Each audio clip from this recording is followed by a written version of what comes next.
Senhor Deus, Jesus, Mestre querido, aos nossos bondosos amigos espirituais que nos protegem, que nos guiam, a nossa gratidão por tudo que nós temos recebido ao longo dessa existência, que tem sido com certeza sempre muito proveitoso, muito valioso.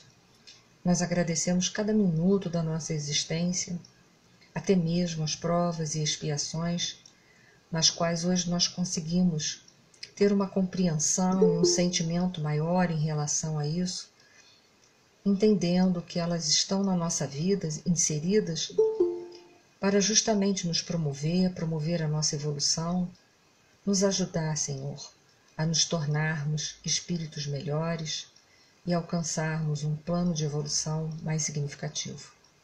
Rogamos por todos aqueles que passam pelos nossos pensamentos, que são motivos das nossas preocupações, que cada um possam receber de acordo com as suas necessidades e com os seus méritos. Que a tua paz e o teu amor fique conosco, hoje, agora e sempre. Gratidão. Assim seja. Boa noite a todos. Estou gravando. Obrigada, Ricardo. Eduardo. Gente, boa noite a todos. Boa noite, Maria. Boa noite a todos. Hoje a gente vai terminar o capítulo de número 43, que eu achei interessante. A gente parou num determinado slide que vai falar um pouquinho sobre a questão da enfermidade. Eu vou ler esse trecho e a gente vai fazer alguns comentários. Eu acho bastante interessante porque a questão da enfermidade na nossa vida ainda é, para muitos, a enfermidade algo que a gente procura a causa externamente, externo a nós, né, em fatores externos. Mas André Luiz, ele é categórico nos colocando que a enfermidade, todas as enfermidades, ele, não só ele, Joana de Ângeles, né, Emmanuel, as enfermidades, elas nascem no nosso comportamento, ela nasce no espírito imortal. Então, é olhando para dentro da gente que a gente vai conseguir, pouco a pouco, se desvencilhar dos desequilíbrios que o nosso comportamento promove, e com isso nós vamos conseguir alcançar a saúde tão desejada, que é o que a gente quer. A gente não quer estar doente em momento nenhum. Então eu vou ler e a gente vai fazer os comentários. Ele coloca assim, o Aniceto: muitos, disse-nos o mentor, não concordam ainda com a realidade da morte corporal. E toda essa gente, de modo geral, ele quis dizer, muitos ali dos que estavam, né, de nós, dos espíritos, né, mas nós principalmente, que estamos no nosso plano, a gente não concorda ainda, a gente não quer morrer. Se a gente perguntar aqui se alguém nesse grupo deseja morrer, com certeza ninguém deseja. Mas, em verdade, a morte é a única coisa certa na nossa vida. Ela é uma fatalidade. Ninguém vai poder dizer que não quer morrer. Morrer é fatal na nossa vida. E toda essa gente, de modo geral, está prisioneira da ideia da enfermidade. Existem pessoas, e vocês, como médicos, as terão conhecido largamente, que cultivam as moléstias com verdadeira volúpia. Interessante, né? A gente que fala que quer tanta saúde, mas a gente cultiva a moléstia de muitas formas. Muitas vezes a gente cultiva só falando nisso. Geralmente as pessoas que trazem patologias crônicas, elas só falam em doença o dia inteiro. Quanto mais a gente fala em alguma coisa, mais a gente potencializa aquela alguma coisa na nossa vida. Então, se o dia inteiro a gente só fala na doença, o que a gente está potencializando? A gente está potencializando a doença. Então, é hora da gente começar a pensar que tudo que a gente faz, a gente está potencializando. Então, é importante isso. E aí ele coloca assim: apaixonam-se pelos diagnósticos exatos, acompanham no corpo, com indefinível ardor, a manifestação dos indícios mórbidos, estudam a teoria da doença de que são portadoras, como jamais analisam um dever justo no quadro das obrigações diárias, e quando não dispõem das informações nos livros, estimam a longa atenção dos médicos, os minuciosos cuidados da enfermagem e as compridas dissertações sobre a enfermidade que se constituem voluntários prisioneiros. Então, é muito interessante a gente perceber isso. Quanto mais eu falo, mais eu potencializo tudo isso. Quanto mais eu me dedico a uma coisa, melhor eu vou ficando nela. Então imagina, se eu me dedico o dia inteiro à patologia que eu tenho, só penso nisso, só estudo nisso, só falo nisso, só busco isso, eu estou mantendo essas coisas na minha vida, esse pensamento na minha vida, esse pensamento de enfermidade. Então uma das primeiras coisas que a gente precisa fazer quando a gente está doente é desfocar disso, procurar entender, estou doente, mas não sou doente, estou, mas não sou. E procurar se concentrar em outras coisas, fazer outras atividades, se dedicar a outras coisas. Então isso é uma coisa que a gente precisa aprender. Está doente? Tudo bem, vai buscar a cura, vai buscar a disciplina, vai buscar os recursos, deve buscar tudo que está ao alcance. Porém, não deve cultuar isso. Sobrevindo à desencarnação, é muito difícil o acordo entre elas e a verdade, porquanto prosseguem mantendo a ideia dominante.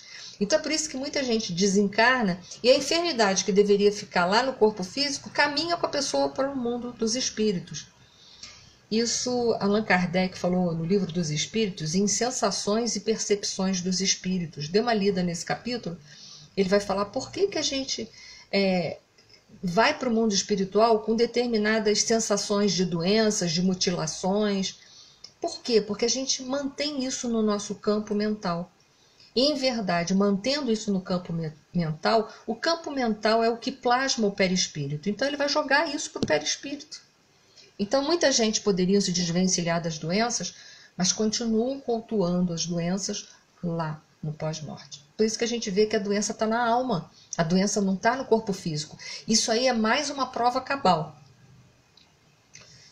Deixa eu ver onde foi que eu parei. Às vezes, no fundo, são boas almas, dedicadas aos parentes do sangue e aproveitáveis na esfera restrita do entendimento, a que se recolhem. Mas, no entanto, carregadas de viciação mental por muitos séculos consecutivos. Às vezes são pessoas boas, mas estão ali carregadas nessa viciação mental da doença ou das coisas que são negativas e que não valem a pena. E aí levam toda essa realidade para o mundo espiritual. Então vamos nós às nossas reflexões aqui. O Aniceto continua. Demoramos-nos todos a escapar da velha concha do individualismo. Uma outra problemática muito séria é esse tal de individualismo. Esse individualismo que a gente está vivenciando muito nesse século XXI. É cada um pensando em si próprio, na sua própria vida, nos seus próprios problemas e esquecendo de uma coisa muito importante. A gente só vai sair dessa crise que nós estamos vivendo hoje, que não é uma crise só no Brasil hoje é uma crise no planeta todo, essa crise econômica, essa crise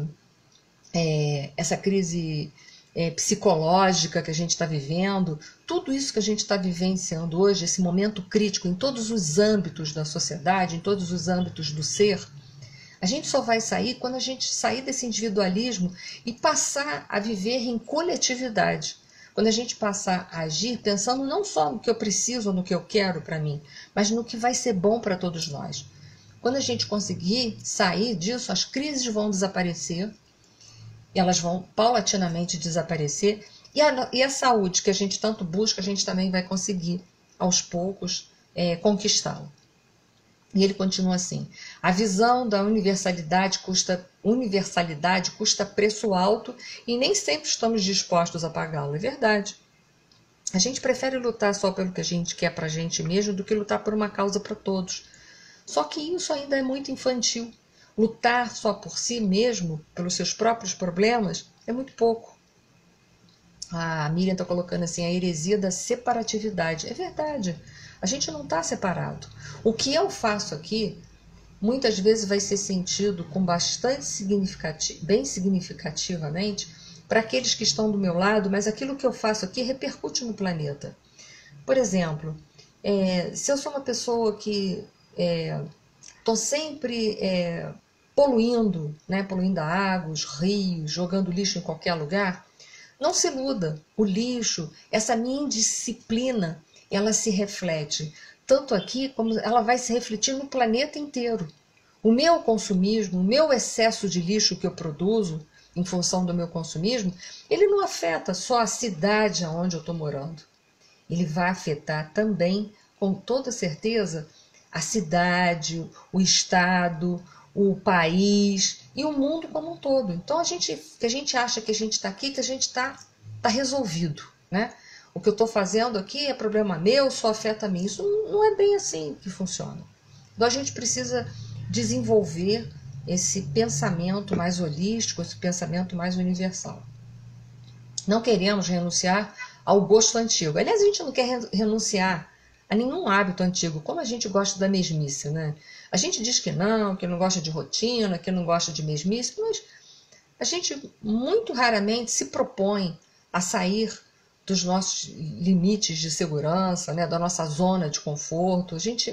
Muito poucas vezes a gente tem essa coragem para avançar, para seguir. Não queremos renunciar ao gosto antigo, fugimos aos sacrifícios louváveis. Aliás, a gente não quer se sacrificar por nada. O ser humano está sempre querendo fazer o caminho mais rápido. Mas o caminho mais rápido, às vezes, ou quase sempre, é o pior caminho que tem. Nessa circunstância, um mundo que prevalece para a alma desencarnada por longo tempo é o reino pessoal das nossas criações inferiores. Então, acabamos que nós ficamos presos dentro da nossa própria concha do individualismo. A gente desencarna e fica preso nas nossas próprias ideias, nos nossos próprios pensamentos, aos nossos próprios conceitos. Então, nós somos escravos de nós mesmos e a gente se acha muito livre.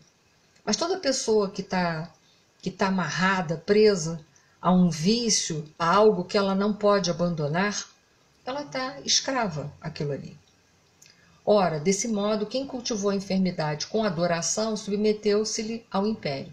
E agora é verdade, a gente está tão acostumado às vezes à doença que a gente acaba se tornando escravo da doença também. É lógico que devemos, quando encarnados, prestar toda assistência ao corpo físico, que funciona para nós como vaso sagrado, mas remediar a saúde e viciar a mente são duas atitudes essencialmente antagônicas entre si. É interessante, ele colocou assim, mas remediar a saúde. Remédio é uma coisa que a gente toma e que está remediando, né? Não sei se todo mundo já parou para pensar nisso. Por exemplo, quem é hipertenso, toma remédio para hipertensão todos os dias. Está curando a sua hipertensão? Não, está remediando. Mas não está curando. É só para a gente pensar nessas questões, né? As propostas das medicinas no futuro serão propostas de prevenção. A medicina do futuro, que é essa medicina vibracional por excelência, que eu gostaria até de chamar atenção para vocês sobre tudo isso, a medicina do futuro ela está caminhando para ser uma medicina vibracional. Nós vamos deixar de ser um planeta de provas e expiações. Então é claro que aqui cirurgia vai ser uma das coisas mais raras que nós teremos aqui, porque não teremos mais processos expiatórios.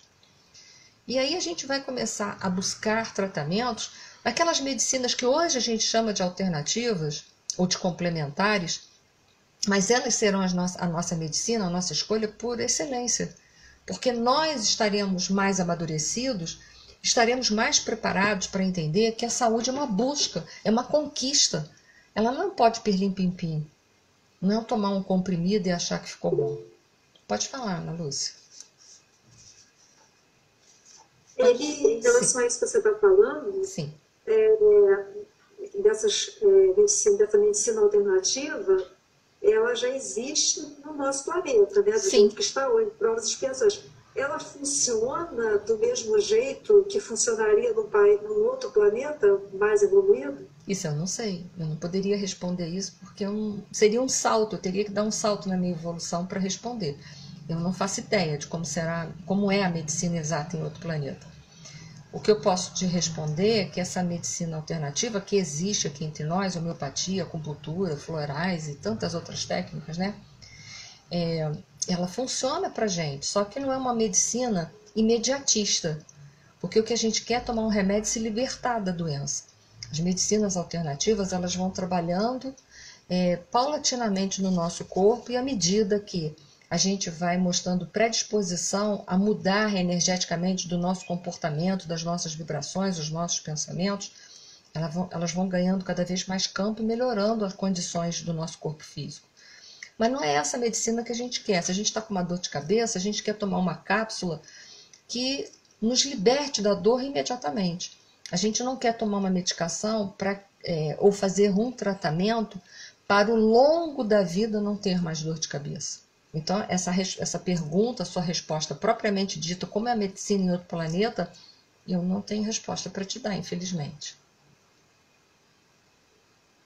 Sim, mas a medicina alternativa, ela conta muito com a questão do nosso pensamento, da nossa vibração, né? Diferente da medicina tradicional, Sim. Que é voltada mesmo para o corpo, matéria, né? Voltada para a química do corpo, para a química e para a física do corpo. Ela não é voltada para as questões espirituais, como são essas outras que eu dei para vocês um exemplo.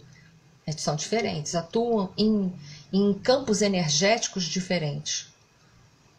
Entendi. Posso prosseguir? Posso, né? Bom, ele coloca assim: ora, desse modo, quem cultivou a enfermidade com adoração submeteu-se-lhe ao império. É lógico que devemos, quando encarnados, prestar toda assistência ao corpo físico, que funciona para nós como vaso sagrado, mas remediar a saúde e viciar a mente são duas atitudes essencialmente antagônicas entre si, né? Então, primeiro, que nós precisamos entender, né? Nós devemos cuidar do nosso corpo físico? Claro que sim, nós teríamos que prestar conta pela falta de tratamento, pela falta de cuidados que nós não tivemos com esse corpo. Agora, remediar a saúde e viciar a mente são coisas diferentes? Sim. Trata de desviciar a mente que você vai alcançar a saúde tão desejada. Então, esse capítulo foi. Não sei se vocês têm mais alguma colocação para fazer em relação ao número 43. Boa noite, gente. Boa noite, Mirza. Então, eu vou seguir, então, se vocês ainda quiserem fazer alguma pergunta sobre essas últimas colocações, podem fazer. Senão, eu vou passar para o capítulo 44, denominado Assistência. Vamos lá. Agora, o trabalho vai voltar de novo lá para a casa da Dona Isabel e vai ser uma nova paisagem, né? Mas antes disso, vamos ver umas colocações que vão ser feitas ali pelo grupo, pelo Aniceto, pelo André Luiz e o Vicente. Vamos lá. A paisagem do sofrimento, desdobrada aos nossos olhos, lembrava-me o ambiente das câmaras de retificação. Entendeu-se Aniceto com Isidoro e falou resoluto. Mãos à obra. Não esqueçam que agora, nesse instante, eles estão na casa da Dona Isabel. E ali a paisagem que eles estão descrevendo de sofrimento são das almas desencarnadas, sofredoras, que foram levadas ali, porque ali é um posto de assistência de nosso lar. Então vamos ver o que se vai ser feito essa noite, em especial. Mãos à obra, distribuamos alguns passes de reconforto. Então, o que eles vão ministrar ali essa noite são passes nas almas que se encontram ali, que foram levadas, que são espíritos sofredores, que foram levados até a casa da Dona Isabel. Lembra, ali é um posto de socorro da colônia espiritual Nosso Lar. Então, eles vão aplicar passes magnéticos aos espíritos que foram levados até ali. Mas objetei, estarei preparado para o trabalho dessa natureza? Por que não? Indagou o instrutor em voz firme. Toda competência e especialização no mundo, nos setores de serviços, constituem o desenvolvimento da boa vontade. Então, a primeira coisa que a gente tem que ter é boa vontade. Boa vontade, né? Se dirigir para o bem. No entendimento que fazer o bem não é fazer tudo que a gente acha que é bom para o outro. Isso é uma coisa importante a gente entender. Nem sempre o que é bom para o outro pode representar um bem para ele. É isso que eu quero que vocês entendam. É uma diferença muito grande. Tem gente que acha que é isso aí. Tem que fazer tudo de bom para o outro, mas nem sempre aquilo representa um bem para ele. Tá? Muitas vezes dizer não para uma pessoa é melhor. Por limites, fazer com que ela sacuda a poeira e dê a volta por cima para ir trabalhar, para fazer alguma coisa em prol de si mesma. Então, isso tem que ficar bem claro. Bastam o sincero propósito de cooperação e a noção de responsabilidade. Então, veja bem, eu tenho que ter o propósito de cooperar e fazer o bem, mas eu tenho que ter noção de responsabilidade. Por isso que na casa espírita, os trabalhos que são executados dentro da casa espírita, a gente tem que ter noção de doutrina dos espíritos. Senão a gente vai fazer tudo, menos aplicar a doutrina dos espíritos.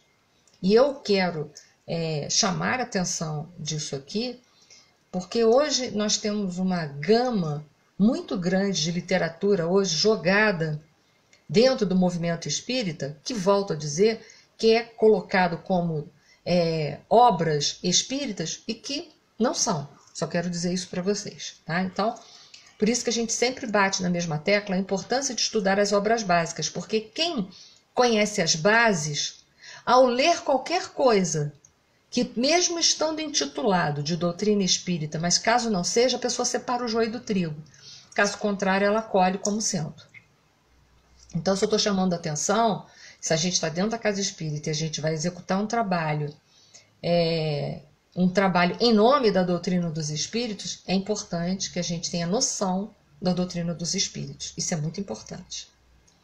Então vamos lá. E a noção de responsabilidade para que sejamos iniciados com êxito em qualquer trabalho novo. Então basta ter o propósito de corporação e o conhecimento básico daquilo que está ali executando. Não precisa ser um intelectual, mas precisa ter um conhecimento. Mas não precisa ser intelectual para fazer aquilo ali. Mas precisa conhecer. E por isso que a casa oferece estudos, e sempre recomenda-se começar pelas obras básicas, dissecar bem as obras básicas, para entender aquilo que está fazendo. Semelhantes afirmativas estimularam-me o coração. Que bom, né? E aí André Luiz, ele está lá olhando para aqueles sofredores e ele está lembrando o quê? Das câmaras de retificação. Primeiro trabalho que ele exerceu em nosso lar, na colônia Nosso Lar, né? E aí o André começou. André, meu amigo, nunca te negues, é o Aniceto falando para ele ainda, quanto possível, a auxiliar os que sofrem. Quanto possível. Porque às vezes a gente tem que negar. Por quê? Porque não está na nossa competência. Isso é importante a gente saber. Quando a gente não souber fazer algo, não se achar suficientemente preparado para aquilo, é mais íntegro dizer que não vai fazer do que pegar e fazer de qualquer maneira. Tenha integridade em dizer, não estou preparado, não me sinto para tal. Ponto, acabou. Ponto final. Ao pé dos enfermos, não ouvides que o melhor remédio é a renovação da esperança. É verdade, quando alguém chega para você que está doente, que não está bem, cabe a você renovar a esperança. E aí que eu digo para vocês, será que você está preparado para renovar? Que tem gente que está tão desesperado quanto a pessoa que ele está atendendo. Então é necessário a gente saber se a gente está com o nosso combustível de esperança bem abastecido para fornecer isso. Senão a gente vai falar assim, né, tudo tão difícil, né, acaba chorando junto com a pessoa, desaba junto, e aí? E aí que você é mais um a precisar de auxílio, que você está se colocando numa posição de ajudante, e que você não pode, né? Mas, Eni, o André Luiz aqui teve dúvida, né? Da capacidade dele de fazer isso. Ele teve dúvida. E o que faz o Aniceto? O Aniceto, por estar acima dele, mostra para ele quanta coisa que ele tem dentro dele que ele poderia dar. Mas não ia obrigar ele. Se de tudo ele olhasse para dentro dele mesmo e visse que ele não está preparado para isso, o Aniceto não ia insistir. Se o Aniceto colocou, é porque o Aniceto viu o potencial dele, sabe do trabalho dele, que ele executou em nosso lar. Se o instrutor está mostrando alguma coisa para ele, é porque ele tem capacidade. Senão o instrutor, como em muitos outros trabalhos, lembra, eles negam, dizem que não pode não, que não está preparado ainda. Mas ele está mostrando dentro do André Luiz quanto preparo que ele traz. Para quê? Para o André Luiz olhar e ver quantas coisas que ele já fez. Então, há uma diferença, tá? Daquele que tem o potencial, mas está com dúvida. E daquele que não tem potencial e às vezes está convicto de que pode fazer. Quanta gente a gente conhece que não tem potencial para aquilo de jeito nenhum, está convicto que pode fazer. Como as crianças às vezes pedem coisa para os seus pais que elas não estão aptas a receber, mas elas estão convictas de que elas podem receber porque elas têm condições para aquilo ali. Mas os pais, por terem maturidade maior do que aquela criança, vê que ela não tem condições para aquilo ali que ela está pedindo. Entendeu? Esse é o papel do aniceto. Deixa eu ver onde que eu estou, me perdi. Se encontrares os falidos e os derrotados da sorte, fala-lhes do divino ensejo do futuro. Ou seja, quanta coisa boa, você é espírito imortal, você não vai morrer nunca, tudo na vida passa, essa dimensão que a gente está aqui é transitória, ela vai ficar para trás. E outra, você como espírito imortal, você terá muitas oportunidades de sair dessa condição e viver uma condição muito melhor. Então, tem que mostrar isso, mas mostrar com convicção, né? Mostrar com teoria, mostrar com convicção. Se fores procurado algum dia pelos espíritos desviados e criminosos, não profiras palavras de maldição, ou seja, não condene. Sabe por quê? Eles estão desviados e criminosos, mas não são nem desviados nem criminosos, porque todos nós somos filhos de Deus. Nós estamos passando por aquilo ali, mas nós não somos maus. Humberto de Campos, no livro Boa Nova, ele diz que nós somos mais frágeis do que perversos. E é verdade. Anima, eleva, olha só, anima, trabalha com esperança, né? Eleva, mostra o futuro para aquela pessoa, mostra que tudo passa, um dia vai acabar, não se sabe quanto, mas acaba.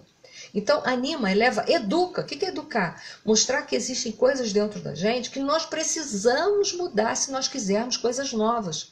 Não é possível querer a saúde cultuando doença. Não é possível querer viver em paz infernizando. Então, educa.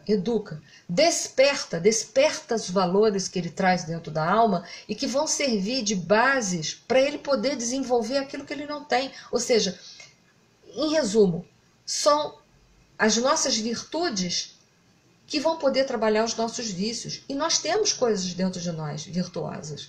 Serão com elas que nós vamos poder trabalhar os vícios. Então desperta, sem ferir, ou seja, sem julgar as pessoas. Porque quem julga, né, quem julga não tem tempo para amar, diz Maria Teresa de Calcutá. Então, não julga nada, segue em frente. Você tem a oportunidade de fazer diferente, então por que vai julgar e vai condenar? Não, você tem condições de fazer tudo diferente. Então segue, errou? Segue, faz parte do caminho da vida. E desperta sem ferir os que ainda dormem, porque todos aqueles que andam em erro estão com as suas consciências adormecidas. Nós temos um monte de coisas dentro de nós adormecidos. Já despertamos para muitas coisas e muitas coisas dentro de nós dormem. Isso é assim. Porque a evolução ela não se faz em todos os setores ao mesmo tempo. A gente às vezes consegue melhorar mais um lado, um outro fica meio capenga e assim vai. Deus opera maravilhas por intermédio do trabalho de boa vontade. Então, todo aquele que se preparou e tem boa vontade, Deus vai poder nos fazer de instrumento da sua paz, do seu amor, da sua misericórdia. Sem mais hesitação, dispus-me ao serviço, diz o André Luiz, é a posição dele. Naquele instante em que fora chamado a prestar auxílios reais, eu não recorri aos meus cabedais científicos, ou seja, tudo aquilo que ele aprendeu na faculdade, ele não recorreu a isso. O que ele foi recorrer? Não foi ao intelecto. Não foi. Não me reportava tão somente à técnica da medicina oficial a que me filiara no mundo, mas recordava aquela Narcisa, humilde e simples, das câmaras de retificação. Enfermeira devotada e carinhosa que conseguia muito mais com amor do que com medicações. Ou seja, os sentimentos educados, desenvolvidos dentro de nós, eles podem ser um instrumento muito mais valioso do que o intelectual. Porque o amor é a maior força que existe no universo. Deus é amor, disse João. Então o universo todo foi construído com a base no amor e permeado pelo amor. Não tem força mais poderosa do que o amor. Não existe nenhuma força mais poderosa do que o amor.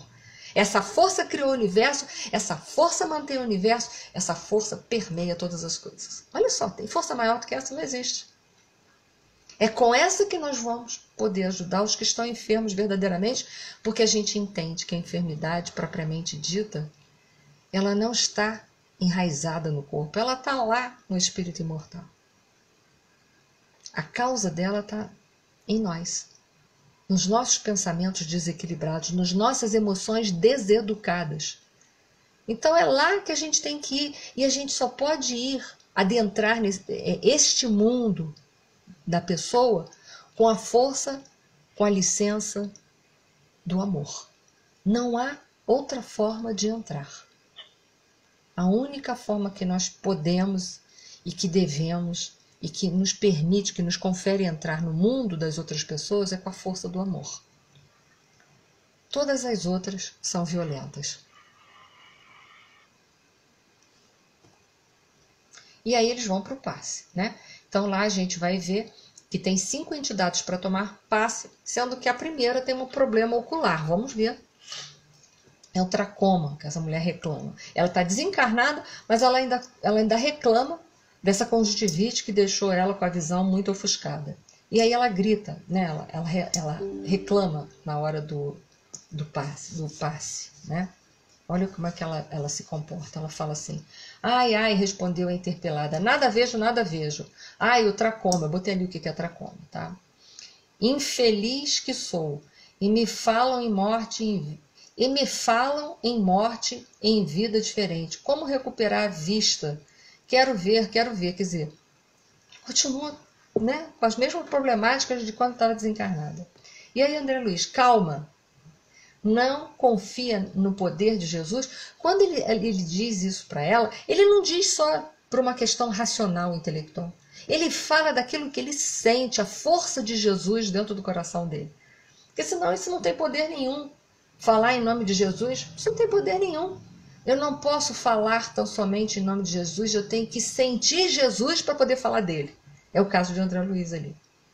Ele continua curando cegos, iluminando-nos o caminho, guiando-nos os passos. Então, ele recorda ela daquilo que ela já conhece, do Mestre Jesus.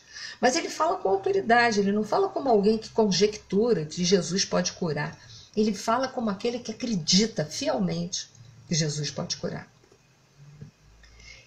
Lembrando a influência divina de Jesus, iniciei o passe de alívio sobre os olhos da pobre mulher, reparando que enorme placa de sombra lhe pesava na fronte, pronunciando palavras de animação, quer dizer, ele continua exortando, falando coisas positivas para ela, que ele não relata quais são essas palavras, ele apenas diz palavras de animação, as quais ligava a melhor assistência de minhas intenções.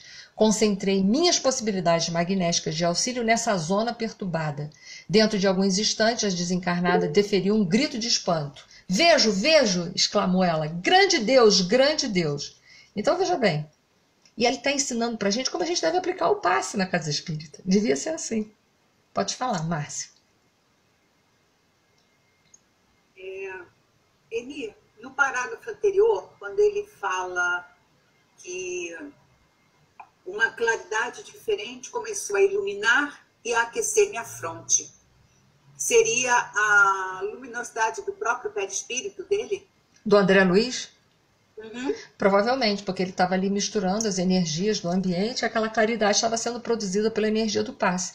É que a gente não tem evidência na câmara do passe, mas quando a gente dá passe, né, das nossas mãos, o fluido vital junto com o fluido espiritual, que é misturado e sai pelas nossas mãos e pelos chakras, enfim, ali a gente está, naquele instante, com o nosso perispírito mais iluminado, né, que uma das propriedades do perispírito é a luminosidade. Quer dizer, deveríamos estar, né, Márcia? Né? Eu estou deduzindo que deveríamos, né? Eu estou contando assim... Em princípio, sim. Isso, em princípio, sim. Não posso te dizer que todo mundo é dessa forma, mas deveria ser dessa forma. Então, ele desprende essa luminosidade, porque ele está movimentando o fluido, e aí que ele consegue movimentar aquela placa de fluidos negativos que estava ali cegando ela, literalmente, né? A cegueira aqui é moral, como aquele cego, né, daquela passagem do cego que Jesus cura, a cegueira é moral, a cegueira dela era moral, tanto é que ela carregou isso pro mundo dos espíritos. Essa cegueira é moral. O que ele faz com a força do poder da fé dele, das palavras que ele está dizendo, que não é só da boca para fora, vem lá do coração dele, ele consegue movimentar essa energia e ajuda ela, através das palavras de ânimo, lembrando Jesus, passagens do Evangelho, provavelmente, ele consegue fazer com que ela saia desse momento de cegueira e caminhe no processo da cura, porque não significa que se ele tirar essas placas, amanhã ela não põe de novo, né? Não significa. Não. É verdade. É verdade. Tá joia. Obrigada. Não. E aí, a gente está vendo o passe que o André Luiz está dando nela, tá vendo aquela zona ali, ó, escura, que ele está, né, tentando retirar fluidicamente. E de repente, ele consegue e ela volta a enxergar. Olha que coisa boa, né? Delícia que é. Então, que ela diz que bom que ela agora enxerga, né? E aí o Aniceto vira para o André Luiz e fala assim: André, a excessiva contemplação dos resultados pode prejudicar o trabalhador. Em ocasiões como esta, a vaidade costuma acordar dentro de nós, fazendo-nos esquecer o Senhor. Não ouvides que todo bem procede dele, que é a luz dos nossos corações. Somos seus instrumentos, quer dizer, somos só instrumentos, não fica achando que era ele que estava curando, não, né? Na tarefa de amor. O servo fiel não é aquele que se inquieta pelos resultados, fica esperando para ver se o que ele está fazendo vai dar certo, né? Nem o que permanece enlevado na contemplação deles mesmos, fica ali, nossa, olha quanta coisa que eu consegui fazer, dei um passe e consegui isso. Não, ele não fica nada disso, né? Mas justamente o que cumpre a vontade divina do Senhor e passa adiante. Por isso que eu botei em cima esse pensamento aqui, que a vaidade paralisa a razão e o orgulho paralisa a emoção. Então, quando a gente faz alguma coisa boa, a gente tem que compreender uma coisa, que todas as glórias pertencem a Deus. E não esquecer nunca disso daí. A gente está só sendo um instrumento. Só instrumento. Só. Porque a cura, se aconteceu, foi por permissão de Deus. E não porque a gente é muito poderoso. Tá? Pode falar, Eduardo. Oi, eu aplico passe todas as segundas-feiras lá no médico, né? E acontece uma coisa super interessante. Você comentou aí. Eu, quando estou aplicando passe, eu sinto formigamento nas mãos. Entendeu? E tem pessoas, né, que o formigamento é maior, outros formigamento é menor e outros eu não sinto praticamente nada. Uhum. Então eu acredito, naquele momento que essa sensação que eu estou tendo de formigamento é exatamente, né, os fluidos que eu estou passando para a pessoa que estou aplicando passe. E não sou eu que estou fazendo, eu estou recebendo, eu sou tipo uma antena captadora e transmissora, né? Sim. Mas não significa, Eduardo, que aquele que nada sente, que ele não esteja passando passe também. É apenas uma característica, o formigamento, que não significa que se não esteja presente, não esteja passando fluidos, tá? Mas é isso mesmo que você falou. Eu acredito que quando eu não sinto quase nada, seja porque eu estou passando menos porque de repente a pessoa não está precisando de tantos fluidos, né? Eu acredito que seja isso, de repente não. Eu acho que pode ser uma possibilidade, como pode ser uma possibilidade também que o tipo de fluido que você está passando naquele instante é diferenciado do anterior. Então é uma possibilidade também, além dessa que você colocou aí, é também uma possibilidade, tá?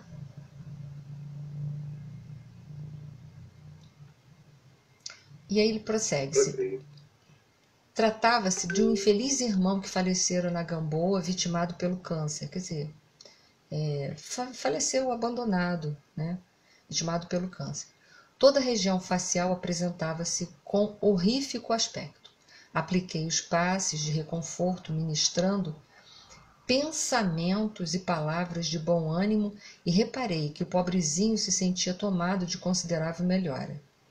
Prometi-lhe interesse amigo a fim de internar-se em alguma casa espiritual de tratamento, recomendando que preparasse a vida mental, quer dizer, preparasse a vida mental, veja bem, ele aplicou o passe e os resultados foram diferenciados. Nesse daí não houve cura, ele só se sentiu melhor. Então André Luiz orienta ele, recomenda a ele, que ele poderia providenciar que ele se internasse em algum local para continuar o seu tratamento, recomendando que preparasse a vida mental. Ou seja, a vida mental dele precisa mudar. Senão ele pode tomar 500 passos, que não vai adiantar nada, né? Porque a enfermidade está dentro dele. Aí ele continua, que preparasse a vida mental para colher semelhantes benefícios oportunamente. Em seguida, atendi 2 ex-tuberculosos do Encantado é o bairro do Rio, né?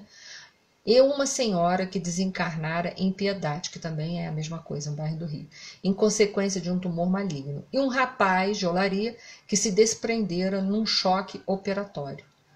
Nenhum destes 4 últimos, contudo, manifestou qualquer alívio. Persistiam as mesmas indisposições orgânicas, os mesmos fenômenos psíquicos de sofrimento. É aí que a gente vê que a doença está na alma. Essa é a prova cabal, né? Então não esqueçam de ler Sensações e Percepções do Livro dos Espíritos, que a gente vai ver que a gente pode permanecer no mundo dos espíritos com as mesmas sensações das enfermidades das quais nós desencarnamos, que nos levou ao desencarne, para ver como a doença está na alma e não está no corpo físico. Pode falar, Mirza. Exatamente, Leni. Também no livro, na Revista Espírita, também tem uma passagem que fala exatamente sobre isso, sobre os sentimentos dos espíritos, sensações dos espíritos. Eu estou até com o livro lá dentro. E ele fala que só o que dói na alma é que você, como espírito, vai sentir. Isso. Senão, você não vai sentir. Então, se você... O exemplo lá é assim, ele era um espírito que foi encarnado, muito avaro, ele não deixava ninguém... Ele não colocava aquecedor nos lares, ele não esquentava ninguém, ele não dava cobertor, nada.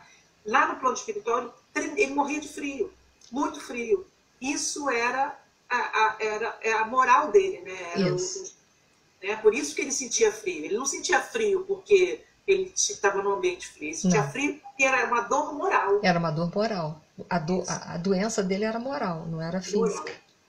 Depois, se você puder passar para mim a revista, direitinho, os dados, eu vou postar lá no nosso grupo, que é sempre muito bom. Se você puder, eu te agradeço muito, tá? Que aí é mais uma fonte, né, para as pessoas poderem ler, isso é muito bom, né? Sempre que a gente tem tempo, se aprofundar. E aí tá aí, né, os slides mostrando ele aplicar passe nos outros doentes que não apresentam melhora significativa, apenas algum alívio, mas enfim, fica por isso mesmo, né? O passe. Tratava-se de um infeliz irmão... isso eu já coloquei, não sei porque isso está repetido, mas vamos lá. As atividades de assistência, exclamou Aniceto cuidadoso, se processam conforme observam aqui. Alguns se sentem curados, outros acusam melhoras e a maioria parece continuar impermeável, né, refratário ao serviço de auxílio. Por que está refratário? Porque ainda está cultuando as dores que traz dentro de si, da alma.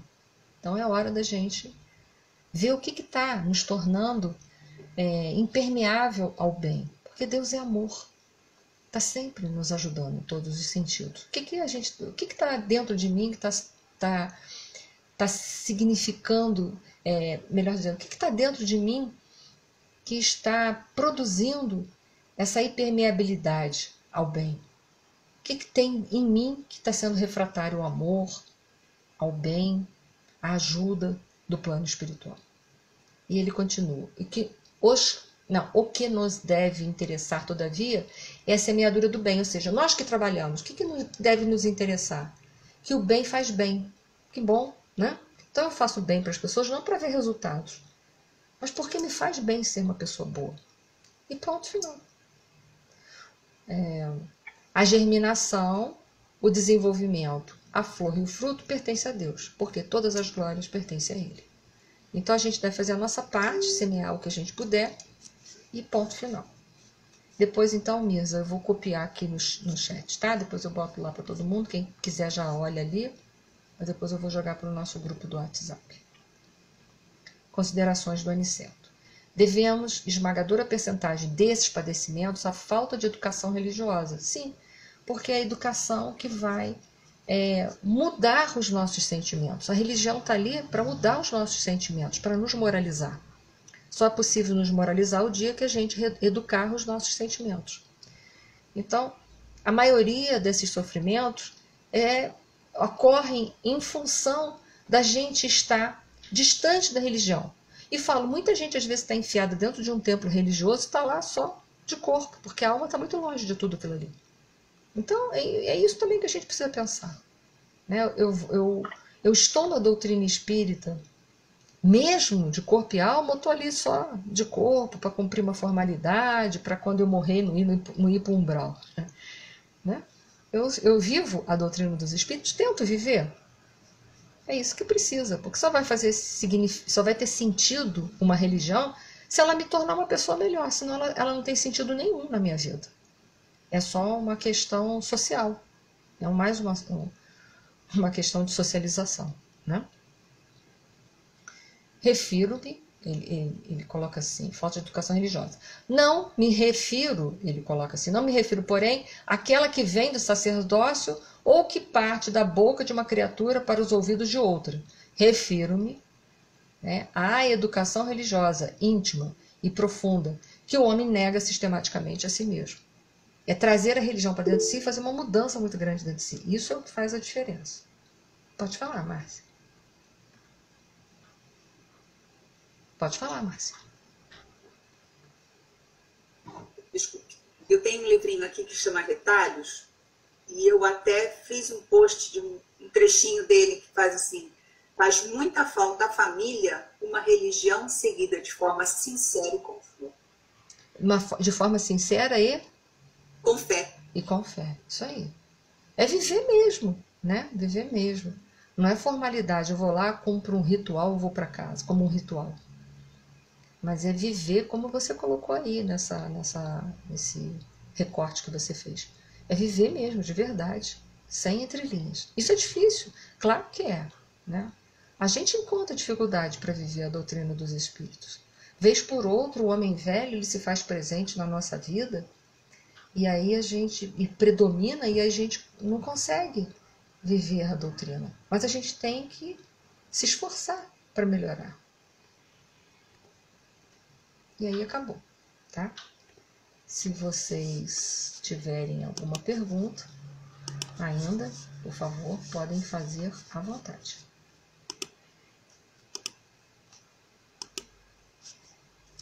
Muito bem.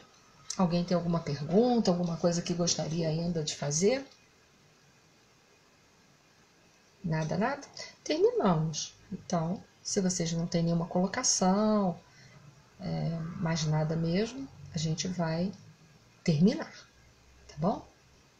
Eu vou depois fazer um grupo, como eu havia falado para algumas pessoas que chegaram aqui mais cedo, do livro Missionários da Luz, que provavelmente a gente deve começá-lo em setembro, provavelmente, e quem quiser participar do estudo serão todos bem-vindos, estão todos convidados, serão muito bem-vindos. E quem quiser convidar amigos também pode. Eu só peço a vocês, por gentileza, que ao convidar as pessoas, vocês convidem aqueles que têm noção da doutrina dos espíritos. Porque é difícil a pessoa vir para cá e não ter nenhuma noção, vai se tornar bem difícil. Né? A pessoa não tem noção das bases da doutrina dos espíritos. Já houve uma vez na minha turma que chamaram uma pessoa para participar do livro das obras de André Luiz, a pessoa não sabia nem o que era reencarnação. Inviável, né? Então, só noção, não precisa ser intelectual não, mas tem que ter uma noção do que é a doutrina dos espíritos, ter estudado, ter feito pelo menos o ESG, né? Alguma coisa assim que tenha noção do que é o espiritismo, tá? Então, eu vou terminar, já que vocês não têm... Eu olhei ali no chat ver se achava a referência da revista Espírita, Mesa, mas você botou, acho que você mandou para o WhatsApp, né? Aí depois eu boto lá no nosso grupo, tá bem? Então eu vou terminar, vou pedir a Leida, por gentileza, para fazer a nossa prece final, Leida. Por favor.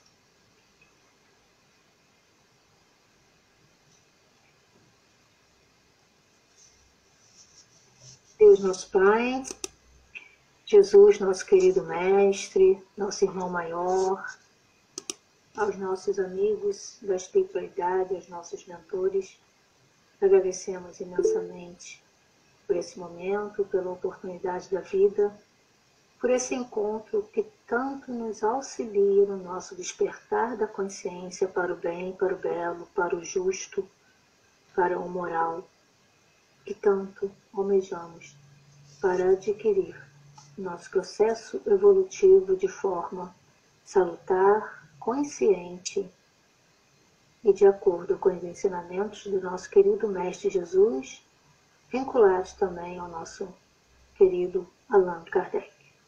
Que possa, bondosos amigos, nessa noite, envolvermos de paz e harmonia, que possa também favorecer o nosso ambiente doméstico, o nosso local de trabalho, e a todos aqueles lares que temos em mente, direcionando as boas vibrações para aqueles que achamos que necessitam do teu amparo, querido Mestre.